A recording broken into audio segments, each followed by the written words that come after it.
The story begins with a boy, Silva, standing among his companions, watching the unfolding scene with a quiet determination. Where a man is captured by the villains, his companions urge Silva to run, to retreat with them, but his expression remains calm. He tells them that they haven't even reached the main story yet. In his mind, everything happening now is inconsequential. He believes himself to be nothing more than a soldier, one who has become the strongest by utilizing his knowledge of the game world. He is determined to hide his true strength. Drawing his sword, he swiftly strikes down the villain before him. This world is the setting of Brave of Asterisk, an RPG game often referred to as Braz, where players assume the role of Alan the hero who battles demons and forms bonds with companions, some of which can even deepen into something more. Silva, however, is no longer just a player. He has reincarnated into this world, his new life now intricately tied to the game's storyline. In his previous life, he had worked tirelessly for an exploitative company, overworked and exhausted until the relentless grind finally took its toll and he died. By a stroke of luck, he was reincarnated into the world of Braz, a game that had been his refuge in his former life. Now he lives in the capital city of Zalencia, holding a modest position as a gate guard. One day, his companion arrives, informing him that it's time for him to switch shifts. Silva agrees without hesitation, but as he steps away, a pang of regret fills him. He wishes he had been reincarnated as Alan, the hero. However, despite his initial feelings of discontent, he finds that his current life is not so bad. As a gate guard, he earns a steady wage and is allowed to slack off a little. Compared to his previous life, this new existence feels like paradise. As he stands watch, he notices a merchant attempting to sell a sword to a young girl. The merchant claims it is a high-quality weapon at an unbeatable price, perfect for someone like her. However, the girl hesitates, explaining that she is not a swordswoman. His gaze shifts to her, and as he does, he instantly recognizes her, Charles Orlan, a character from the game who plays a pivotal role early on and becomes one of the player's first allies. She had been his favorite character. Curious, he approaches the scene and overhears the merchant boasting about the sword. He claims that it is a holy weapon blessed by the Fairy King, one capable of empowering even a novice. Silva immediately sees through the merchant's deceit. He hopes she won't fall for the lie. After all, he knows her knave side is part of what makes her so endearing. As he draws closer, he gets a better look at her. Seeing her in person, he is struck by how cute and charming she is. A feeling of gratitude wells up inside him. He is genuinely happy to be alive in this world. At that moment, Alan arrives. He intervenes just in time, stopping Charles from purchasing the sword and exposing the merchant's lie. Seeing Alan in person, Silva is taken aback. Alan, the protagonist of Braz, is essentially the player's avatar. Silva finds it strangely surreal to see Alan interacting with Charles like this. He contemplates the situation, thinking that Alan will eventually become her lover. Alan, holding her hand with concern, reminds her that she was supposed to gather herbs and insists on escorting her to the castle gate. Watching them, Silva feels a touch of regret. He can't help but wonder what might have been.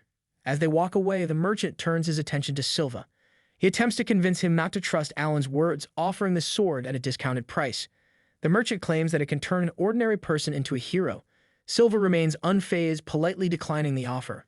He returns the sword to the merchant and explains that as a gate guard, he is perfectly content with a simple weapon. There is no need for anything more. He advises the merchant to find someone else to sell the special sword to. The merchant is left stunned by his calm refusal, but Silva himself is deep in thought. He realizes that despite the fantasy world around him, he is no hero. He is just an ordinary man. Memories from his past life flood his mind, a life spent in an exhausting job, with Braz serving as his only escape. In the game, Charles had always been his favorite character, though he knows that every character had their own appeal. The story itself, too, had always captivated him. As he watches the scene unfold, he thinks seriously about the future. If everything in this world plays out according to the game's narrative, Alan and his companions will eventually save the world from the demon threat and bring peace to the land. He hopes to witness that epic moment firsthand. However, he knows this is a dangerous world where demons constantly attack human settlements and only the strong survive. To ensure his survival, he decides to use his knowledge of the game to his advantage. His approach to RPGs has always been the same, maximizing his strength early on to pave the way for a smoother journey ahead. With this in mind, he plans to train in secret, pushing his stats to their limits. He wants to become stronger, but without attracting unnecessary attention. He doesn't want to change the course of the story, however. He has a deep respect for the original narrative and refuses to alter it, even if it means holding back his true potential. For him, simply watching the events unfold from the sidelines is enough. He believes that stepping too far out of his role as a gate guard could disrupt the balance of the story. As he works with the other guards, he admires their dedication. One of his companions, Modi, noticing his cheerful demeanor, asks if he would like to grab a drink after their shift. Silva eagerly agrees, his face lighting up at the thought of a cold beer after a long day. Modi, amused by his enthusiasm, wonders if something good has happened to him. Before Silva can respond, a sudden cry echoes through the air. The guards turn, panic spreading as they see a demon has appeared among them. This is not supposed to happen. Demons are not meant to appear in this part of the kingdom. Silva recognizes this as Wedge Day, an event that occurs a month before the main story of Braz begins. On this day, demons who usually never gather together launch a coordinated attack on the kingdom. Modi asks what Wedge Day means. Silva calmly explains that it's an event from the game's storyline. Though no major damage occurs, the hero always arrives in time to defeat the demons. Before he can elaborate further, Modi snaps orders at the guards, instructing them to defend the area and buy time until the hero arrives. Silva watches as the guards prepare for battle. His gaze locks onto a level 1 demon. He knows that it's not particularly strong, but it's not weak enough for an average soldier to take down. He considers his options carefully, realizing that he could easily defeat it, but he doesn't want to disrupt the flow of events. For now, he decides to play his part and hold back, buying time until Alan arrives. Suddenly, Modi charges forward, slashing at the demon with his weapon. However, before he can land a decisive blow, another demon strikes him from behind. Silva's heart clenches as he watches his companion fall. He rushes to his side, asking if his companion is all right. Modi reassures him that it's just a scratch. Yet the demon that attacked him begins to flee. Silva, enraged, chases after it, declaring that it must pay for its attack. Modi watches in astonishment as he runs at an unexpected speed, observing him moving with remarkable swiftness. In a forest clearing, Charlie continues her task of gathering herbs. As she slips on her shoes, she hears strange noises coming from the nearby bushes. Curiously, she calls out to see if anyone is there. Suddenly, Silva bursts from the bushes, sprinting past her at full speed. She is startled by the sudden appearance of the figure. As soon as he notices her, he freezes, his mind racing as he tries to understand her unexpected presence in a place she shouldn't be. He remembers the game's storyline and realizes that she isn't supposed to die here. Repeating the thought to himself, he tries to calm his nerves. Everything will be fine. She is not supposed to die. But then he sees a demon lunging toward her, its claws reaching out to strike her. Without hesitation, he charges forward, shouting that the demon must not touch her. His sword whirls in the air, striking the demon with precision. It falls defeated. She stares at him, wide-eyed and shocked. He immediately rushes to her side, asking if she's been hurt. She assures him that she is fine, but he cannot shake the panic rising within him, realizing that he has played a role that was not meant for him in the game. Trying to cover his mistake, he awkwardly smiles and introduces himself as just a gate guard. But she, still shaken, tells him she wasn't asking about his job. She wants to know his name. He introduces himself to her, and she happily thanks him. And from here, his life takes an unexpected turn. He bids farewell to her, stating that he needs to carry out his duty. As he turns to leave, a sudden realization strikes him. He has made contact with her, and to make matters worse, he has killed a demon in front of her. The act could potentially affect the course of events, but as he reflects, he realizes that if he hadn't done so, he would have had no other option. Just as he contemplates this, his companion approaches from behind and informs him that he has been directly summoned by the captain of the elite Holy Guard. The captain wants him to head to the Holy Guard's headquarters. Silva is caught off guard by the news and is shocked at the idea of being called by the captain. His companion, noticing his unease, reassures him, saying that he doesn't know what mess he has gotten himself into, but he'll make sure to take care of his funeral arrangements if things go wrong. Hearing these ominous words, Silva steps back, urging his companion to stop with the grim talk. His companion, sensing his discomfort, bursts into laughter and apologizes. He explains that the captain of the elite Holy Knights is known for being extremely stern and hopes that the captain will only scold him and nothing worse. Silva makes his way to the elite Holy Knights headquarters. Upon arriving, he notices the place is orderly and the guards direct him along the right path. As he enters the building, he keeps his eyes on everything, carefully observing the surroundings. His thoughts linger on the one thing he wants to avoid: meeting her. Walking through the door, a girl standing by the desk glances at him, and he feels an immediate impact from her gaze. The guards usher him forward, and as he steps closer, the girl looks at him seriously and tells him that he has done well to come. He is taken aback as his eyes meet hers. Her blue eyes are deep, as if reflecting the vastness of the ocean, and her figure is striking, her presence undeniable. You can't help but notice her stature, which is impressive even by the standards of the game. This girl is none other than Captain Elda Snow White of the Elite Holy Knights. Realizing who she is, he becomes aware that she might be one of the potential love interests in Braz. Still trying to process everything, he asks if she needs him for something. Without hesitation, she sharply responds, pointing out that he is quite thick-headed and doesn't seem to understand what's going on. He suddenly realizes a sinking feeling in his stomach that she knows about his true abilities. She must have called him here for a reason, and this knowledge makes him uneasy. She doesn't waste time and directly asks him if he is the one who killed the demon. He, trying to deflect, asks what she means by that. She explains that she's referring to the demon attack from a few days ago. A report came in stating that a demon's corpse was found torn apart. Upon hearing this, he responds normally, but she continues, telling him that there were traces indicating the demon had been slain by something resembling a spinning top.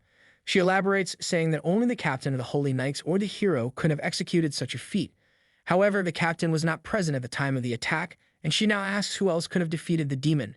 She presses him further, urging him to accept the truth. A person with his abilities should dedicate himself to serving the country as a knight. Silva, troubled by the realization, thinks that if he admits to it, his peaceful life will be ruined. After a moment of contemplation, he tries to reason with her, suggesting that, as she had said, it might not have been the hero who defeated the demon after all. She smiles, somewhat condescendingly, and explains that as the hero, it's his duty to report all suppressions to the country. Yet, no one knows who actually defeated the demon. She continues to press him, emphasizing that it's time for him to face reality. She asks if he is willing to join the Holy Knights Order. He's stunned by the proposition, firmly declares that he will not stand for it. She's surprised by his refusal, asks if he is still refusing to admit the truth. Seeing the confusion in his eyes, she asks why he is so adamant against joining the Holy Knights Order. She explains that by becoming a member, he would not only receive a handsome salary, far surpassing his current one, but also gain many other benefits from the country. He's still trying to process it all, calmly asks if, along with these benefits, he will be forced to work alongside the hero. She reassures him that his role would simply be to support the hero and protect the country. He, though conflicted, admits that he does not want to be too closely involved with the central characters. This response takes her by surprise, and she asks for clarification. He, brushing off the conversation, tells her that he has no real intention of becoming a knight. She accepts his response, but her tone becomes serious as she expresses regret, saying that it is truly unfortunate. She then informs him that now that the situation has reached this point, she can afford to be picky about what means he chooses to use. He looks at the paper in front of him, his eyes widening in surprise as he notices the forged signature. He feels disbelief rise within him, realizing he has no recollection of ever signing it. Elda explains calmly that, should he become the captain of the Knight's Order, he would be able to avoid such manipulations. He is stunned by her words, never having imagined she would go this far. However, she quickly reassures him that she was only joking and that she cannot force people to join without their consent. As she turns to leave, she tosses him a casual glance. He's still confused, asks her what it all means. With a serious expression, she informs him that she is withdrawing the invitation to join them. Instead, she needs a favor. As he looks at the paper in front of him, he notices a photo of a man. His curiosity piqued, he began to inquire about the individual. She tells him that the man in the photo is Bragio Birdley, an applicant for the entrance trials to join the Knight's Order. She then asks him to stop Bragio from joining them. Upon hearing the name Birdley, he starts to ask if they are not an incredibly famous family. She acknowledges that she knows of them, but explains that Bragio himself is an irredeemable scoundrel. She adds that it is not easy to fail him outright, especially because he is still a noble. Furthermore, she mentions that there might be pressure from higher-ups. This is where she asks for his help. She tells him she needs him to fight Bragio in a mock battle during the entrance trials, defeating him thoroughly. She wants him to convince their colleagues and superiors that Bragio is not fit to join the Knight's Order. He begins to realize that, in a sense, she is using him to sabotage his chances. He then asks if, in exchange for doing this favor, she will truly stop inviting him to join the Knight's Order. She confirms that she will, assuring him that he can trust her on this matter. After leaving the place, he walks down the path, a deep sigh escaping his lips as he thinks seriously about the troublesome task ahead. Bragio may not appear in the main story, but he has connections with the Knight's Order. He knows that any mistake here could have consequences for the story itself. He understands that he knows very little about Bragio, and this realization hits him. He understands that he must gather information about Bragio and ensure that his interactions with the main characters are kept to a minimum. He resolves to avoid making the same mistake again. Lost in his thoughts, he is suddenly startled when Charlie approaches him from behind. He is taken aback by her presence, and a rush of concern fills his mind. Just when he had strengthened his resolve, he faces another encounter with her. She, with a serious expression, asks him if he wasn't supposed to avoid meeting her after everything that happened. He, surprised, quickly reassures her that it isn't true and that he is actually happy to see her. She then seriously asks him why he ran away without saying a word after saving her that day. She explains that she has been looking for him ever since. He, trying to cover up, vaguely explains that he had some pressing matters to attend to, and he sincerely apologizes for leaving without saying anything. She seems to understand his words, but then asks, with a curious look, how he knows her name. This question catches him off guard again. He quickly responds that he was assigned to guard some nobles at a party and happened to see the list of attendees. But as he speaks, he realizes that he has just lied to her, and a sense of guilt begins to weigh on him. She, noticing his discomfort, smiles gently and reassures him that he doesn't need to be so formal with her, that he doesn't have to be overly polite either. However, he, despite this reassurance, insists that he cannot act otherwise. Seeing his sincerity, she smiles and tells him that she wants to thank him for what he did for her.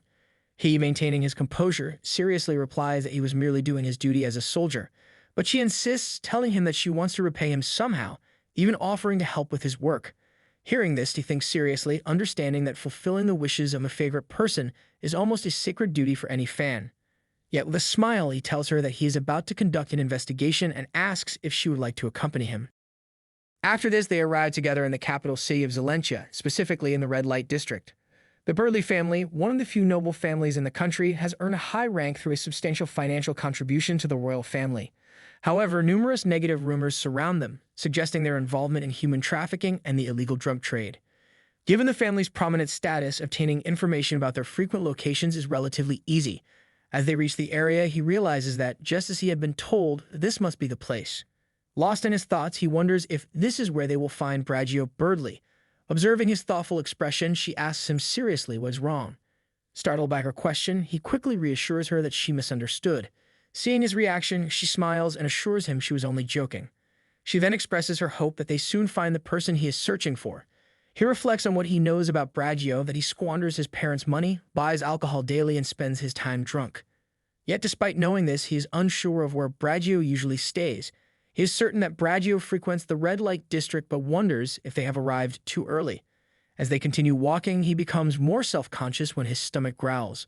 He feels a little embarrassed, especially since it happens in front of her.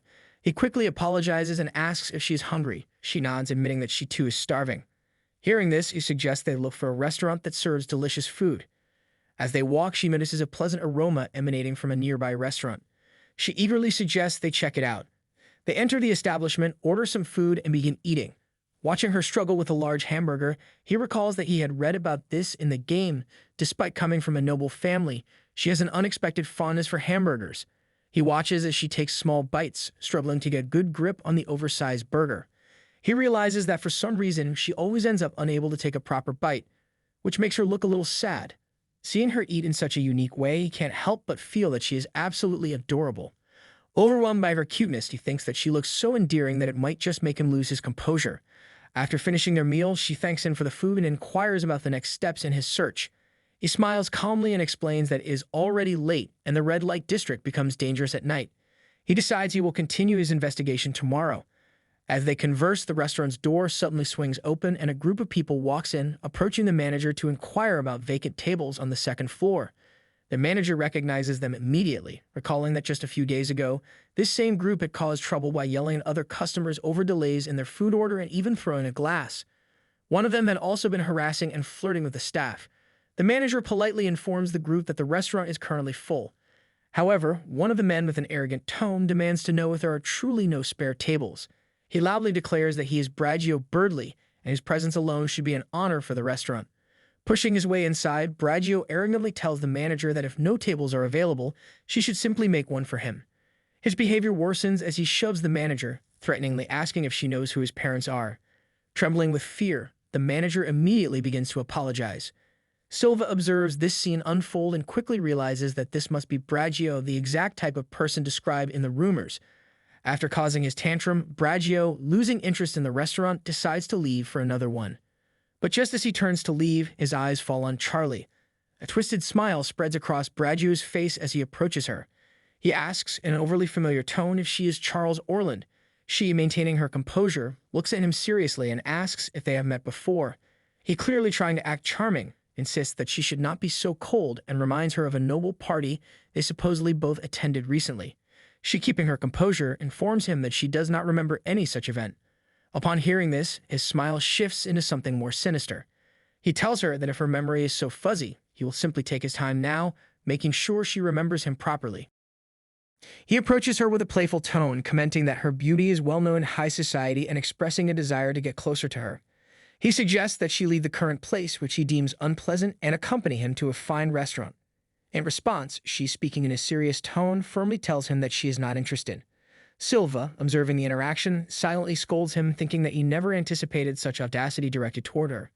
However, Bragio does not relent and presses on, attempting to entice her with promises of delicious food and fine wine. She remains composed and calmly informs him that she is not old enough to drink. He, still undeterred, suggests fruit juice, but once again she firmly declines his offer. Her lack of interest only frustrates him further. Suddenly, he points towards Silva and asks her if he is her bodyguard. Before she can answer, Silva steps in and affirms that he is indeed her protector. In the back of his mind reflects that, since he has declared himself her protector, he now has the right to defend her if Bragio attempts to cross any boundaries. Hearing his confirmation, she smiles and confirms with certainty that he is indeed her protector. Bragio laughs loudly, mocking him and questioning how someone as insignificant as him could possibly serve as her bodyguard. He sarcastically points out that someone with a face so unknown and forgettable cannot be worthy of protecting any noble. This remark infuriates Silva, who contemplates whether he should simply deal with him now. However, Bragio continues, questioning whether his family suffers from a lack of strength, and sarcastically offering to take one of his bodyguards in exchange for him. This question further enrages Silva, who now realizes that his disrespect is not only aimed at him but also at her. At that moment, Bragio brings forward all of his bodyguards, declaring them to be high-level protectors who were once knights in the Sacred Knights Order, specifically chosen by his family. He assures him that these bodyguards meet all the necessary criteria to serve a noble like him. Silva is taken aback by this revelation, surprised that his bodyguards are knights from the Sacred Order. He wonders how these knights could have aligned themselves with someone like Bragio, and he feels a sense of regret as this association is unfortunate if true. Charlie, visibly disturbed by the situation, suggests to him that it is time for them to leave. As they begin walking away, Bragio mocks him once again, telling her that he hopes she will reach her mansion safely with such a weak-looking protector. Charlie, smiling with a hint of anger, looks at him and confidently tells him that he is mistaken. She reassures him that Silva is more than capable, and his mockery does not change the truth. Once outside, she apologizes to him for Bragio's taunts, explaining that she too was angered by his behavior. He smiles and reassures her, saying that he never thought she would be upset over something like this. He also expresses that he is pleased to see she values his honor. He acknowledges that his remarks were ill-conceived, but believes that, in a way, they serve to expose the true nature of his character. As they talk, Bragio's guards suddenly approach, asking if they need anything. The guards reveal that they wish to test the validity of her words.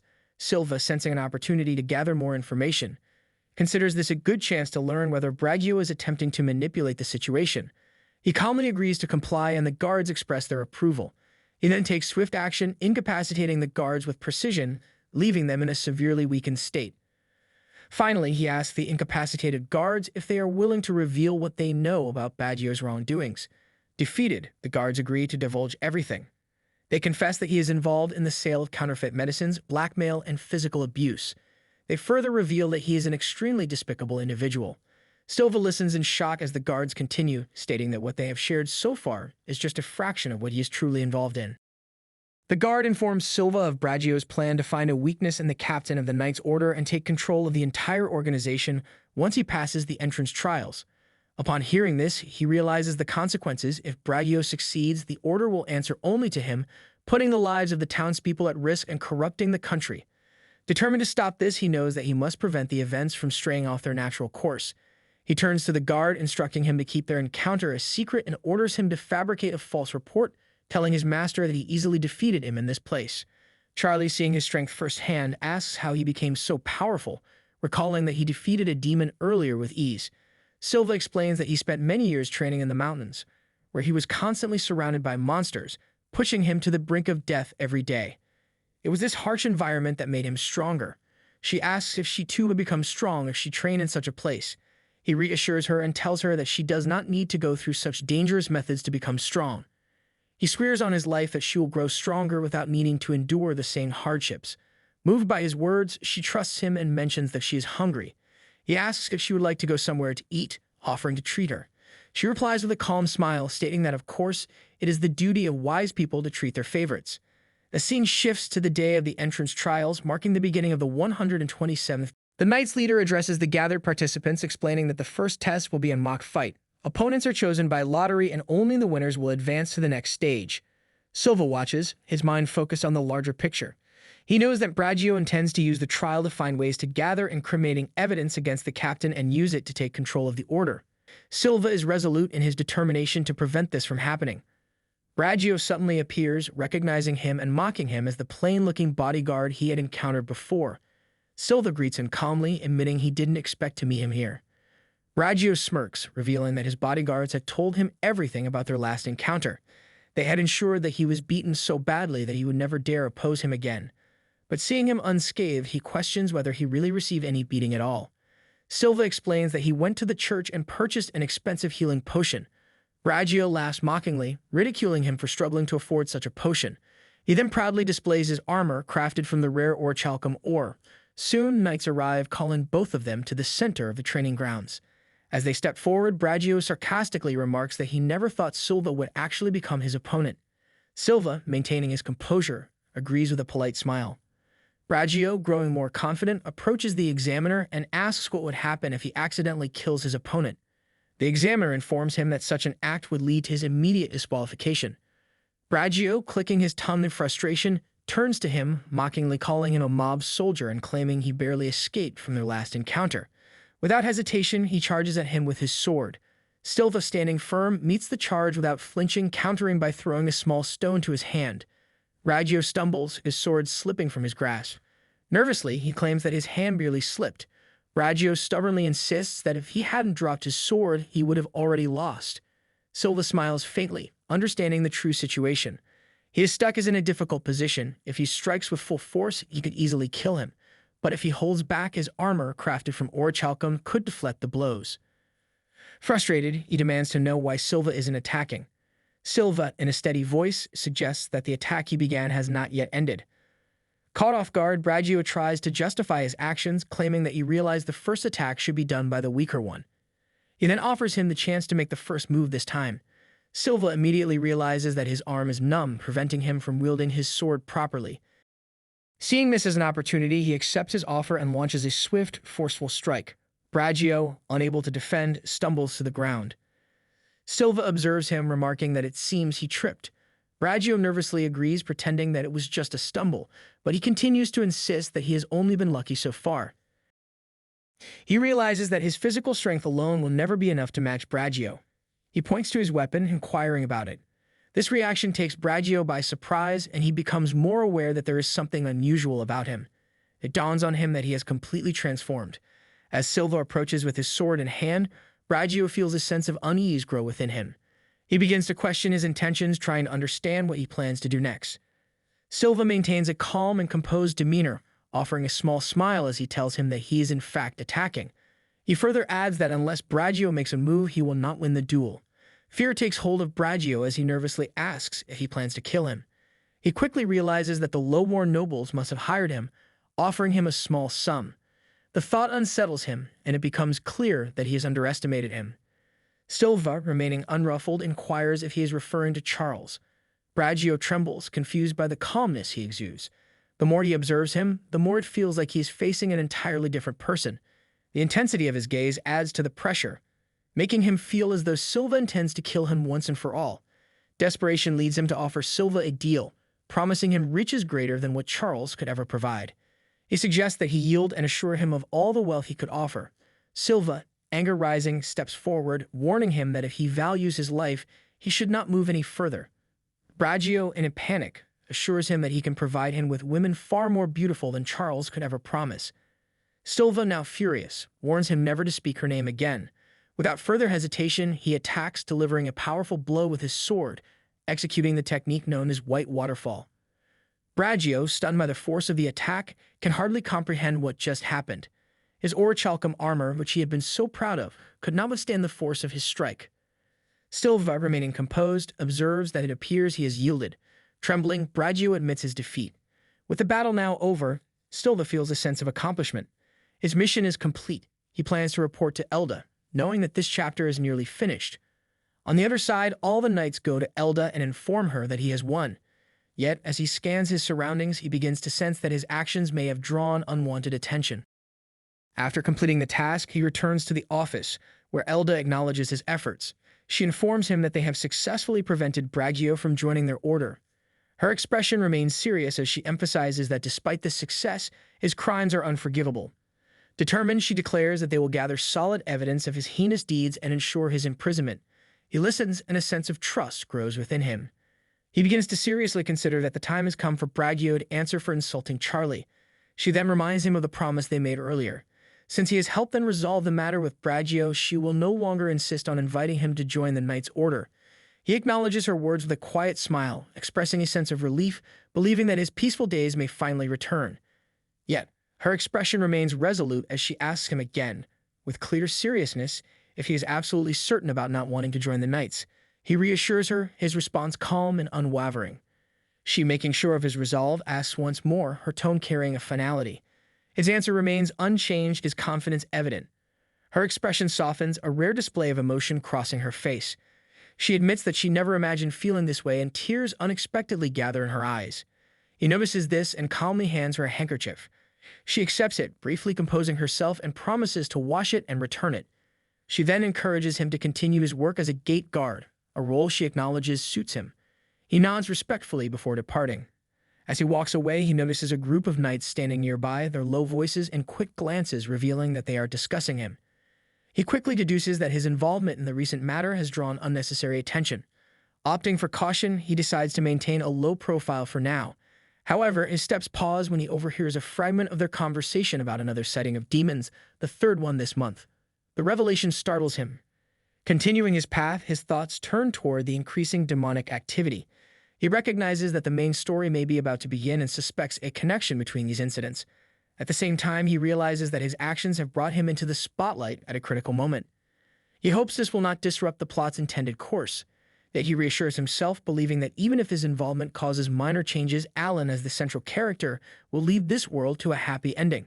After all, that is how the story should unfold. Suddenly, his senses sharpen as he detects a presence. Before he can react, a girl appears before him, her arrival swift and direct. He immediately recognizes her Kaguya, the spectral grade hero. Her calm gaze meets his, and she informs him that she has been searching for him. Realizing the situation, his instincts urge him to avoid unnecessary interaction. He is aware that his best course is to minimize contact with the main characters. Yet before he can quietly withdraw, she approaches, directly calling herself his wife. He feels a sense of helplessness. His thoughts turn to her identity as not just an ordinary individual, but a conquerable love interest in the story.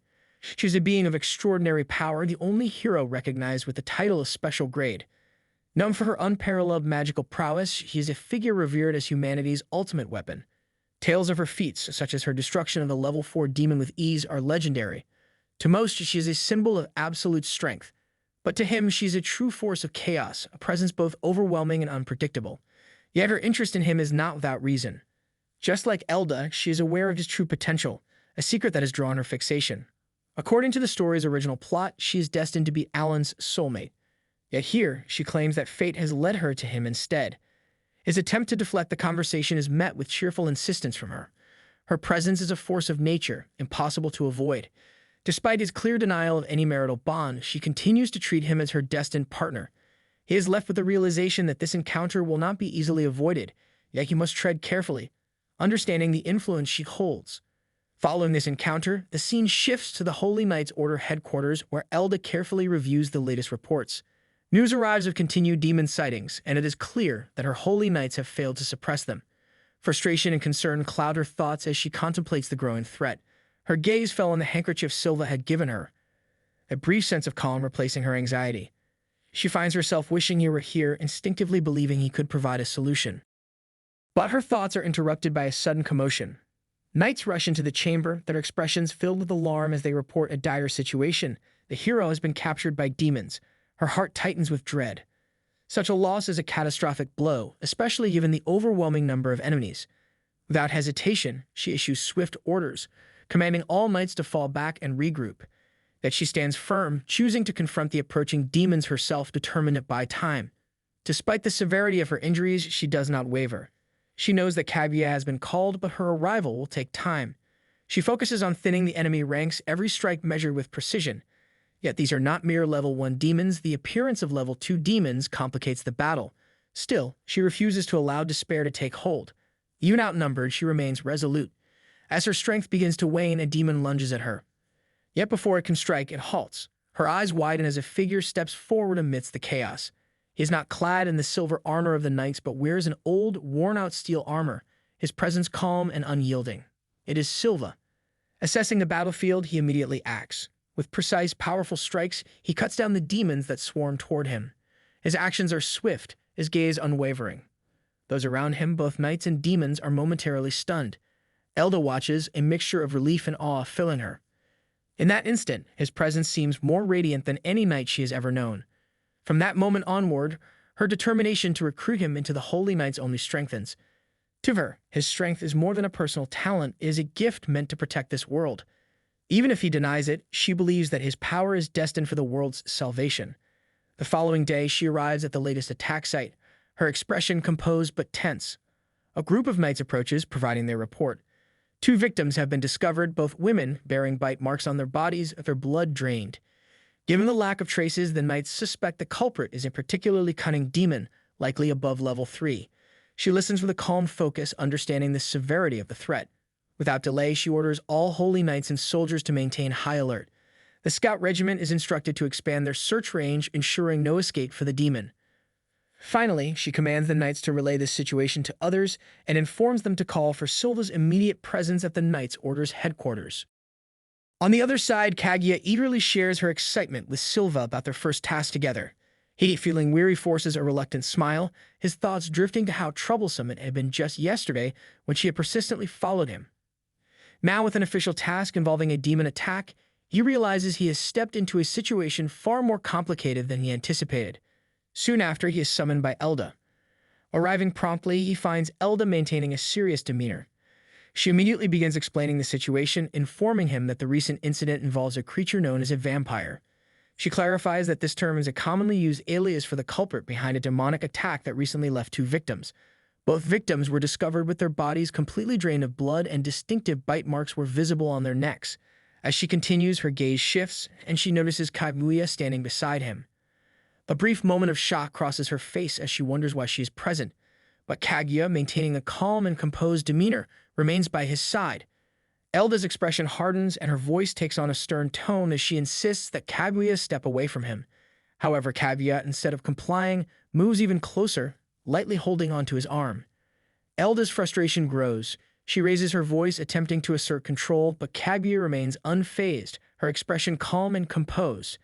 He stands in awkward silence, caught between the rising tension of the two. Elda, trying to regain focus, redirects the conversation to the critical matter at hand. She elaborates that the attacker is likely a demon that has evolved from a bloodbat. Given their lack of information on its location, it is almost certain that the demon possesses the ability to shapeshift into human form, making it especially dangerous. She then emphasizes that their analysis suggests the demon's strength is above level 3. This revelation causes him to tense, fully aware that a level 3 demon is a formidable threat, one that even 10 skilled knights would struggle to handle. Understanding the gravity of the situation, Elda directly tells him that this is an opportunity for him to demonstrate his abilities. He, taken aback by the responsibility placed on him, attempts to express his doubts. He reminds her that he is merely a gate guard, someone whose duties are generally limited to basic tasks. But she remains resolute. Given their current lack of manpower, she has no objections to him acting independently, as long as he assists with the investigation. Despite her encouragement, his expression reveals a hint of doubt. Noticing this, she directly asks why he seems hesitant. He, after a brief pause, questions whether she has any hidden motives behind involving him. Her initial response is a nervous denial, but her unease becomes apparent. Unable to maintain her composure, she inadvertently reveals her true intentions. She admits that she hopes his success in the investigation will enhance his reputation, making it easier for her to recruit him into the Knight's Order. Realizing that she has exposed her thoughts, a faint embarrassment appears on her face. He, recognizing her momentary vulnerability, finds himself slightly surprised. He silently acknowledges that she has unknowingly revealed more than she intended. Understanding the situation, he eventually agrees to take on the investigation. Just then, Kaguya, who has been silently observing, calmly declares that she will also join the investigation. Elda's expression immediately tightens. She attempts to reason with her, explaining that her involvement could complicate the situation. But Kaguya, uninterested in her concerns, maintains her firm stance. Her intention is clear. She will accompany him. Faced with her unwavering determination, Elda is left with no choice but to reluctantly accept. Realizing the need for all available help, she instructs both of them to attend the upcoming investigation meeting to be fully briefed on the situation. He respectfully acknowledges the instructions, while Kaguya remains calm and composed, showing no hesitation. As they step outside together, their presence immediately draws attention. A few knights nearby exchange curious glances, their expressions a mix of surprise and confusion. They recognize her as the special-grade hero, walking alongside him, an ordinary gate guard. Kaguya calmly asks the knight for permission to sit on the nearby chair. The knight, surprised but polite, allows her and she thanks him, apologizing for any disturbance and mentioning that they seem to be standing out. Silva, observing this, realizes that it is actually she who is drawing all the attention, not him. Shortly after, they join the knight's meeting. The leader begins by announcing that they will now start the investigation regarding the vampire attacks. The knights share their findings, organizing the details they have gathered. 2 victims, both in their 20s, were found in the northern part of the capital, their bodies drained of blood. Listening to this, Silva realizes that this attack case never appeared in the main story of Bure as that he knows. This means the main characters won't be involved, and this case will eventually resolve on its own. Understanding this, he focuses on their current task, expanding the search range and setting up night patrols. He also learns that he and Kaguya have been assigned to guard the eastern gate. Determined to proceed, he turns to take her with him, but she is still fast asleep. He sighs, recognizing her deep slumber. Suddenly, a large figure appears behind him. Silva turns and politely asks how he can help. The man, with a serious expression, asks which group he is assigned to. Silva calmly explains that he is part of the guard regiment of the eastern gate. The man is visibly surprised, questioning why someone of her status as a special-grade hero is paired with an ordinary soldier. He cannot understand what their leader, Elda, is thinking. He insists that Kaguya should be with them, the second Holy Knight's order. Silva immediately senses that the man might be trying to steal credit from Elda. He firmly responds, making it clear that this decision is not for the man to make. The man's expression darkens as he criticizes him, claiming that this case is beyond the abilities of an ordinary soldier like him. He demands that he withdraw from the investigation. Silva, however, remains calm, explaining that he is following the orders of the captain of the First Holy Knight's Order. This response enrages the man, who suddenly grabs him by the collar, shouting that they are the Second Holy Knight's Order and have no reason to care about the orders of the First Order's captain. His anger draws the attention of nearby knights, who nervously warn him that he is going too far. But the furious man dismisses them, declaring that as members of the prestigious Second Holy Knight's Order, they cannot allow the First Holy Knight's Order to outshine them. Suddenly, one of his subordinates shouts for him to look behind. Turning, he sees Kaguya standing there, her cold gaze fixed on him. Without a word, she approaches and delivers a powerful blow to the man, sending him flying backward. Silva tries to assure her that he is fine, but she tells the man to stay away from him. She smiles, calmly addressing the man, declaring Silva as her husband and questioning how he dared to lay a hand on him. He stands nervously, trying to tell her that she is going too far. She admits that she regrets it but struggles to restrain herself. The man, shocked, asks if she, a special-grade hero, is serious. But with nothing more to say, they leave. As they walk, she casually mentions that patrolling at night feels romantic. He seriously asks her not to use magic so suddenly again, explaining that such things are bad for his heart. She responds calmly, pointing out that the man attacked him, and it is only natural for a wife to protect her husband. He acknowledges this but insists she went too far, though she did save him. She smiles, suggesting he should praise her for protecting him. He looks at her, noticing a hint of doubt in his own expression. She assures him that she is not lying about her affection for him. She tells him she loves his tendency to care for others, how she enjoys teasing him, and most of all, his hidden strength. She wishes to one day see him fight with his full power. He seriously doubts such a moment will ever come. But she calmly tells him she does not believe that, explaining that responsibility comes with strength. As she speaks, she rises gently into the air, looking down at him. He watches, surprised, as she gazes at the sky and comments that the moon is beautiful tonight. She asks if he agrees, and he admits that it is, though he wonders where this came from. She then suggests a thought, saying that if she told him she was born from the moon, he would believe her. He, knowing the truth, considers it. She was chosen as a vessel for secret research to harness moon magic, making her the strongest. With this knowledge, he calmly tells her he would believe her. She smiles, thanking him. He remarks that thinking of her as someone from the moon makes her seem more romantic. She blushes slightly, a rare reaction. He notices, feeling a mix of amusement and surprise, but she quickly regains her composure, wondering if his teasing is emotional abuse. He tells her she is not his wife and that the term is being misused. Suddenly, his expression shifts. He catches a faint, unpleasant scent in the air. His senses sharpen, and he recognizes it as the foul scent of demons.